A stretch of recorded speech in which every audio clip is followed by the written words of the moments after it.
La familia tiene dos elementos que la caracterizan. Primero, la capacidad de poder dar vida, de generar un nuevo ser. Y en segundo lugar, el derecho y deber que tiene de educar esa vida que ha engendrado. En este tema vamos a conocer este aspecto.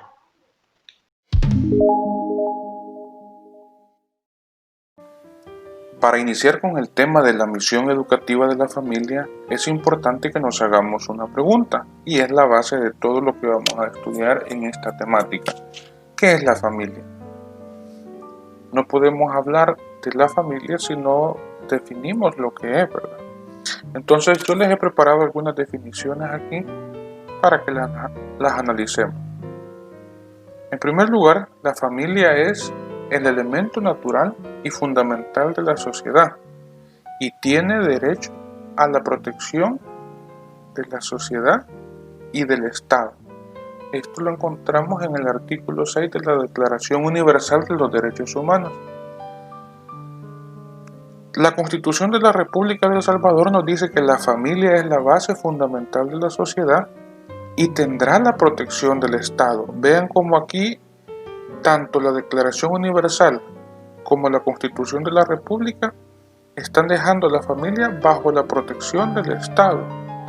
Además dice, es el Estado quien dictará la legislación necesaria y creará los organismos y servicios apropiados para su integración, bienestar y desarrollo social, cultural y económico. Algo que me llama la atención es que la Constitución de la República, si bien es cierto, retoma la idea de la Declaración Universal de los Derechos Humanos de que el Estado deberá ser quien proteja a la familia. En la Constitución se ve un mayor detalle de cómo va a ser esa protección. Allá solo dice que el Estado proteja a la familia. Aquí dice que la proteja, pero ¿cómo? Bueno, habla de que se va a crear legislación, habla de que se van a crear organismos y servicios apropiados para su integración, para su bienestar y desarrollo social, cultural y económico. Y algo muy importante de la definición de la Constitución de la República es que dice que el fundamento legal de la familia es el matrimonio y descansa en la igualdad jurídica de los cónyuges. Entonces, la familia sin el matrimonio no puede existir, ¿verdad? Porque ustedes saben que dentro del matrimonio es donde se da la procreación y es donde se da la familia. Y algo muy importante, igualdad de los cónyuges, es decir, el hombre no es más que la mujer y tampoco la mujer es más que el hombre, sino que los dos tienen la misma validez, ¿verdad? En cuanto a sus roles, en cuanto a las funciones que desempeñan, allí sí que hay diferencias, pues. Sin embargo, tendría que ser un esfuerzo la pareja para que estas diferencias se vean lo menos marcadas posibles, ¿verdad? El hombre apoyando a la mujer en las actividades que a ella le corresponden hacer como mujer y de igual manera la mujer apoyando al hombre, ¿verdad? Sabemos que la realidad de la sociedad actual pues ya es una realidad en la que la concepción de mujer ya no es la que se tenía hace 20 años atrás, ¿verdad? En la que la mujer se quedaba en la casa cuidando a los hijos y el hombre por naturaleza es el que siempre salía a trabajar. Ahora la realidad pues ha hecho de que los dos busquen los medios necesarios para subsistir como familia, pero que también los dos se interesen por el cuidado de los hijos, ¿verdad? Y por todas las actividades que mantener un hogar demanda.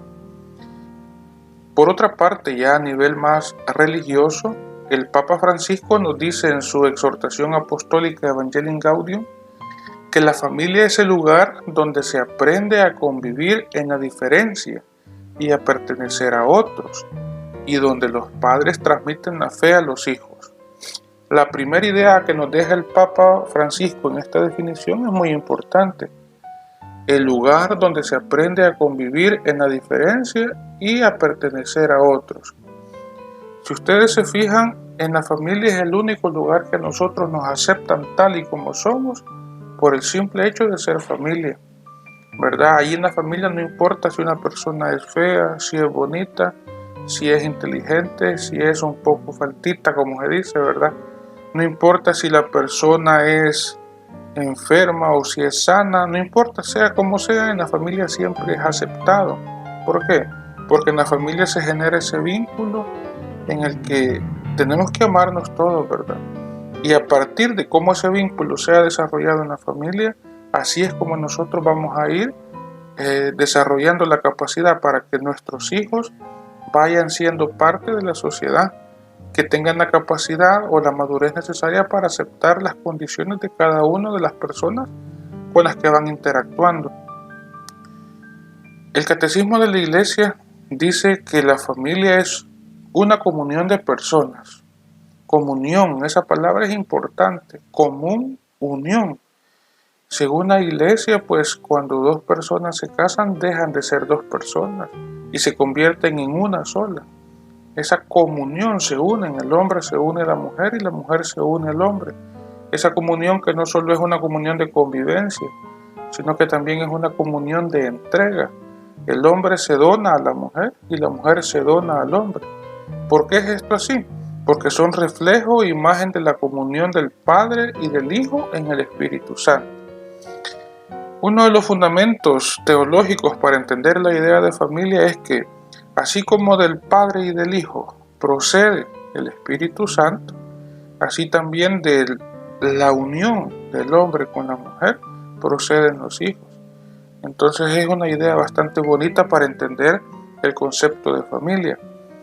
Pero esta definición nos dice que la actividad procreadora y educativa que tienen los padres con los hijos es reflejo de la obra creadora de Dios.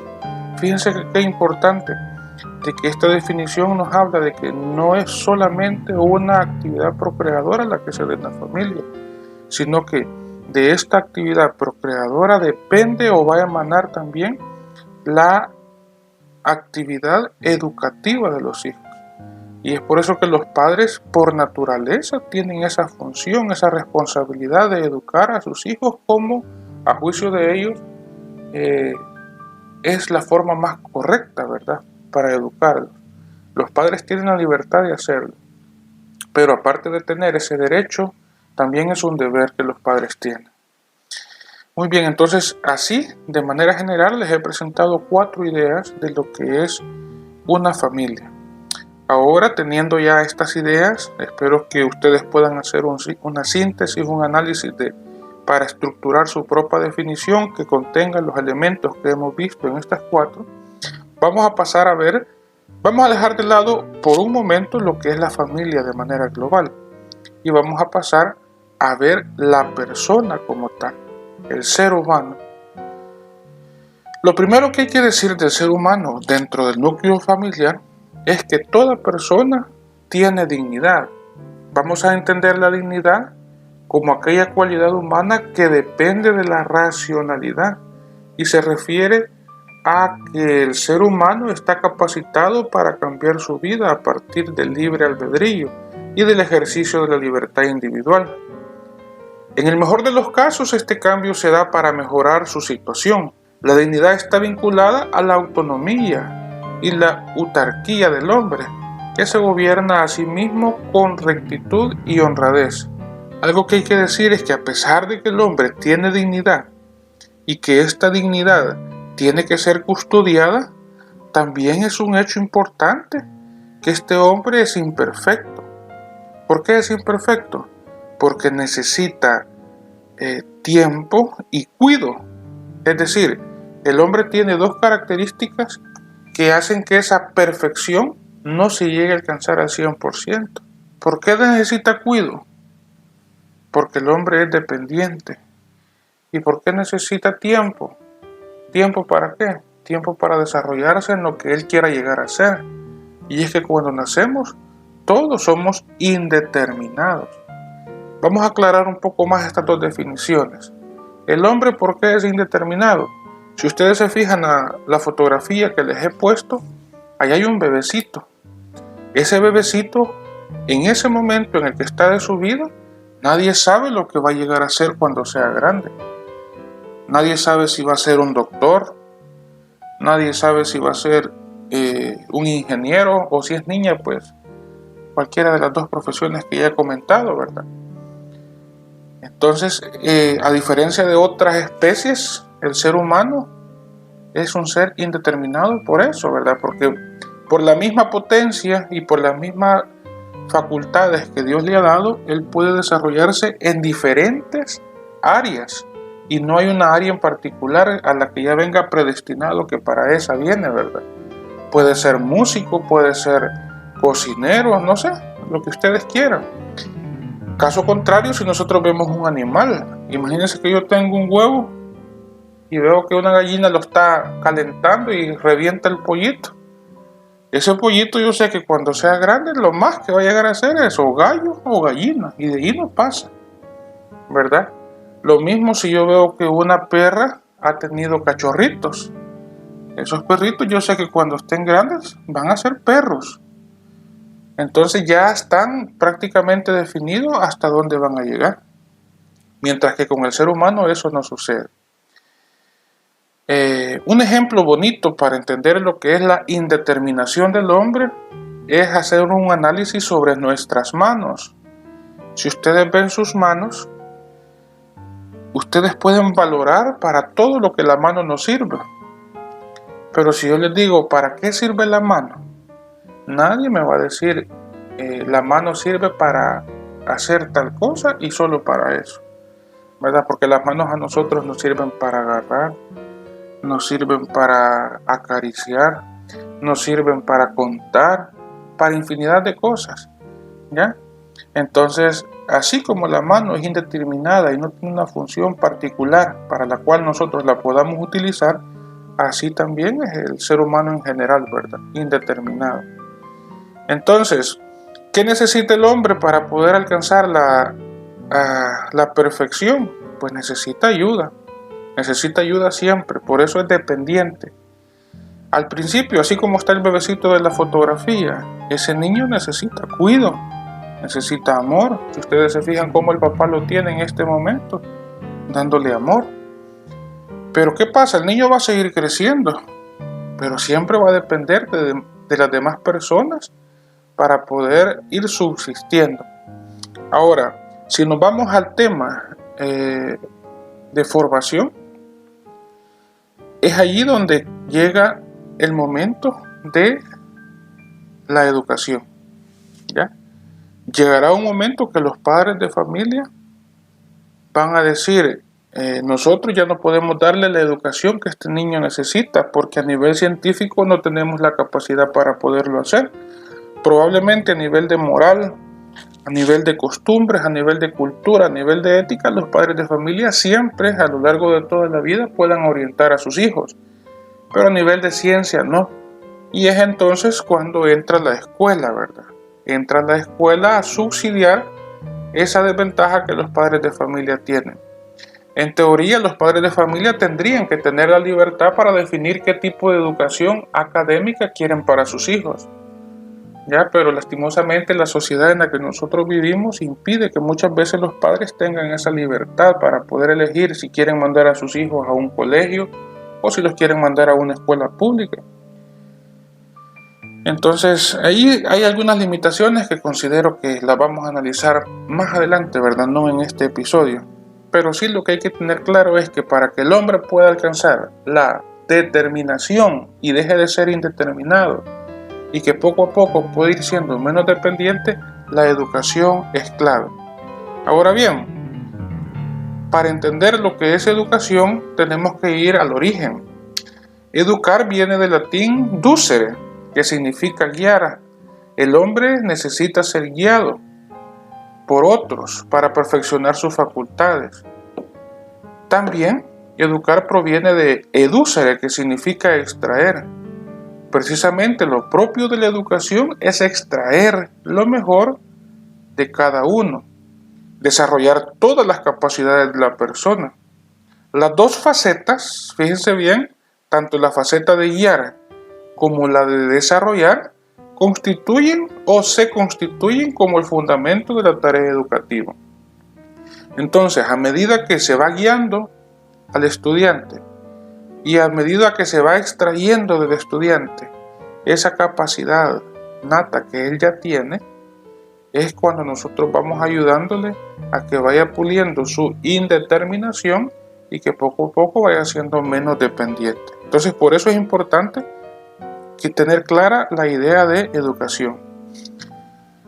Otra idea sumamente importante es que los padres, así como decía la definición del catecismo, ¿verdad? Que los padres tienen que procrear hijos, pero también educarlos. Entonces, de esa idea retomamos esta primera. Los padres son los primeros y principales educadores de sus hijos, ¿verdad? Yo no tengo que esperar que en la escuela, si bien es cierto se hace, pero no tengo que esperar que en la escuela me estén educando a mis hijos en temas de moral, en temas de valores, en temas de virtudes, porque eso es una obligación que como familia tenemos, ¿verdad? El hecho de que mi hijo conozca que hay que respetar a las personas, el hecho de que mi hijo sepa que tiene que compartir, el hecho que mi hijo sepa que tiene que aceptar a las demás personas tal y como son y respetarlas y ayudarles. Todo eso, en teoría, la principal cuna de enseñanza debería de ser la familia. Existe una continuidad necesaria entre la transmisión de la vida humana y la responsabilidad educadora que la familia tiene. Es decir, desde el vínculo que hemos creado como pareja, nace esa responsabilidad, ¿verdad? La responsabilidad de procrear a los hijos, pero también esa responsabilidad procreadora conlleva esa responsabilidad de poder educar a los hijos. Y como ya vimos, es algo que no se puede desvincular y que es importante que sea cubierto tanto por el padre como por la madre. Para cerrar esta idea, también nosotros podríamos decir que existe una continuidad necesaria entre la transmisión de la vida humana y la responsabilidad educadora. Produce un rechazo espontáneo pensar que los padres se pudieran desentender de sus hijos una vez que los han traído al mundo, o que su función se podría limitar a atender las necesidades físicas de los hijos, despreocupándose de las intelectuales, de las morales o de cualquier otro tipo de necesidad. Y la raíz de este rechazo natural es que la razón humana entiende que el ámbito primario para la acogida y el desarrollo de la vida del hombre es la comunidad conyugal y familiar. Pertenece entonces a la esencia del matrimonio la apertura a la vida, que no se reduce a la sola procreación de los hijos, sino también incluye la obligación de ayudarles a vivir una vida plena, una vida humana y en relación con Dios. Podemos decir entonces que, a ejemplo de la Sagrada Familia, los padres son cooperadores de la providencia amorosa de Dios para dirigir a su madurez a la persona que se les ha confiado, acompañando y favoreciendo desde la infancia hasta la edad adulta su crecimiento tanto en sabiduría, en edad y en gracia, ante Dios y ante los hombres. Estas ideas San Juan Pablo II las sintetiza en 3 características del hecho de ver educativo de los padres. En primer lugar, él nos dice que la educación de los hijos por parte de los padres es esencial. ¿Qué significa que sea esencial? ¿O por qué es esencial? Por estar vinculado con la transmisión de la vida. Es decir, por el hecho de que los padres son los que engendran a los hijos y les dan vida, esa parte de darles vida es la que también a ellos les da el derecho de decidir qué tipo de educación se les va a dar a los hijos. Otra característica importante es que es algo original y primario respecto al papel de otros agentes educativos. Es cierto, la escuela educa a los hijos. Es cierto, la iglesia educa a los hijos. Es cierto, hay organizaciones sociales que se encargan de educar a los hijos, pero quien tiene ese derecho original y primario es la familia, y por lo tanto son ellos quienes pueden decidir qué tipo de educación quieren para sus hijos. Otra idea que nos presenta el Papa es que este derecho es insustituible e innegable. No puede ser usurpado ni delegado completamente a nadie. Esto es tan cierto que cuando hace falta la educación de la familia, es difícil que la persona alcance el desarrollo pleno. Incluso a veces cuando ha tenido a su padre y a su madre interesados por la educación propia, han habido personas que aún así pues han tenido dificultades para poder desarrollarse. Juan Pablo II planteaba eso, ¿verdad? De que si una persona nace sin el cuidado de sus padres, puede alcanzar la perfección, pero es difícil, ya, porque no es lo mismo que me eduque un tío a que me eduque mi papá o mi mamá. No es lo mismo a que me eduque en un orfanato a que me eduque mi papá y mi mamá, ¿verdad? ¿Por qué? Porque ese vínculo procreador del cual hablábamos al inicio no está presente en los demás entes que se encargan de educar a la persona. Y por lo tanto, ¿verdad?, aquellas características de las que ya hemos hablado, de aceptación plena, de entendimiento, de amor para poder hacer las cosas, esas características no están allí y por lo tanto pues la educación no va a ser igual. Entonces vean qué importante estas tres características que el Papa Juan Pablo II nos presenta, ¿verdad? La educación de los padres con los hijos es esencial, es originaria y primaria y es insustituible e inalienable. Otra idea que es importante que nosotros la entendamos es que el fin y el alma de la tarea educativa es el amor.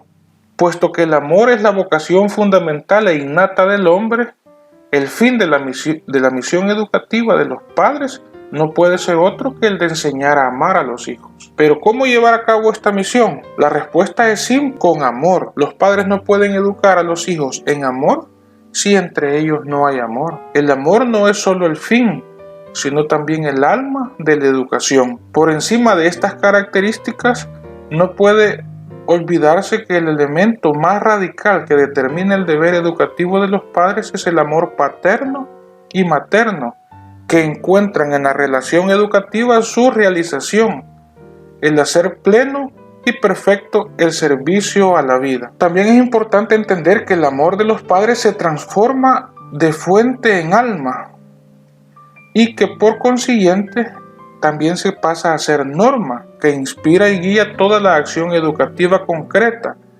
enriqueciéndola con los valores de la dulzura, la constancia, la bondad, el servicio, el interés, el espíritu de sacrificio, que son frutos más preciosos del amor. Imagínense, ¿cómo puedo yo educar a mi hijo cumpliendo todas estas características si en mí no hay amor? Y es que la educación de los hijos es una proyección y continuación del mismo amor conyugal. Por este motivo, el primer consejo de San José María para los esposos era que custodiaran y reconquistaran cada día su amor. ¿Por qué? Porque él les decía que ese amor entre ellos como pareja es fuente de energía, lo que realmente da cohesión a toda la familia. Hemos dicho de que el fin y el alma de la tarea educativa es el amor. Pero ese amor nace del amor que existe entre los padres, porque ese amor, como decía San José María, es el que cohesiona, es el que une a toda la familia. Entonces esto es importante, ¿verdad? Que tenemos que tenerlo bien claro. Una última idea ya para ir cerrando esta temática es la de entender que la educación es continuación necesaria de la paternidad y la maternidad, como ya lo hemos dicho. Los que procrean son los que tienen el derecho inalienable e insustituible de educar. Entonces, por eso mismo, la participación común de los dos esposos se extiende también a la educación. La misión educativa reside en los padres precisamente en cuanto a matrimonio. Cada esposo participa solidariamente de la paternidad o maternidad del otro, ¿verdad? No hay que olvidar que el resto de agentes educativos, como lo que son los colegios, la iglesia, los clubes sociales, etc., son colaboradores de los padres. Su ayuda es prolongación, nunca sustitución del hogar. En definitiva, para la misión de construir el hogar, son necesarios los dos cónyuges. Dios da su gracia para suplir la forzosa ausencia de uno. Cuando a veces hay alguna situación difícil y hay separaciones, Dios da la gracia para que la familia camine aunque uno no esté. Sin embargo, ¿verdad? Lo que no cabe es la inhibición o renuncia voluntaria. O sea, no es lo mismo que un hijo haya crecido sin educación de su papá porque a lo mejor el papá falleció o por otro motivo que sea así de fuerza mayor, a que un hijo crezca sin su padre porque el padre abandonó la familia por irse con otra mujer, ¿verdad? O viceversa. Entonces hay una gran diferencia, ¿verdad? Lo importante que nos tiene que dejar esta diapositiva es que, como allí dice, ¿verdad? Es una responsabilidad común de los dos esposos y lo ideal para el desarrollo del niño es que su educación pueda darse tanto por su mamá como por su papá. Es así pues como concluimos esta temática, la tarea educativa de la familia, en la que hemos analizado la idea de familia, como el hombre, a pesar de tener dignidad, es dependiente e indeterminado, pero también cómo podemos ser capaces de que mediante la educación podemos ir superando todas esas dificultades que nos permiten llegar a la determinación, ¿verdad? También hemos analizado la capacidad o la facultad que la familia tiene tanto de procrear a los hijos como de educarlos. Así es que espero que haya sido de su agrado esta temática. Los invito a que retomen las ideas principales para que las podamos discutir el día que tengamos la videollamada y que podamos compartir todas nuestras perspectivas, inquietudes, aportes o lo que ustedes consideren necesario. Para poder hacer un estudio más profundo de este tema, yo les dejo aquí en la bibliografía la descripción. Esto ha sido tomado de un libro que se llama Textos sobre la educación en familia, escrito o consolidado por José Manuel Martín.